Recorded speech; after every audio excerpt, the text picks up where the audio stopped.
ნატურალური ღვინის, საფერავის, წიწების აბაზანა. აქ უნდა ვიყოს ზუსტად 20 წუთი.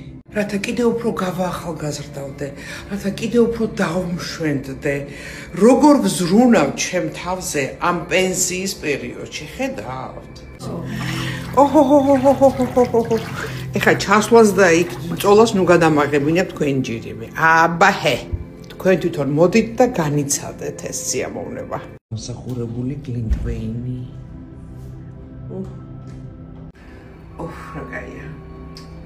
ესე იგი აი ამ აბაზანის მერე ჰუსეინის მასაჟი, ეს გლინტვეინი, მეტი რა უნდა ადამიანს ცხოვრებაში. რა კარგი გოგო ხარ ია, რომ ზრუნავ იაზე. ეგი, საიდან ვიცნობთ? თავს როგორ ვიდებილებ?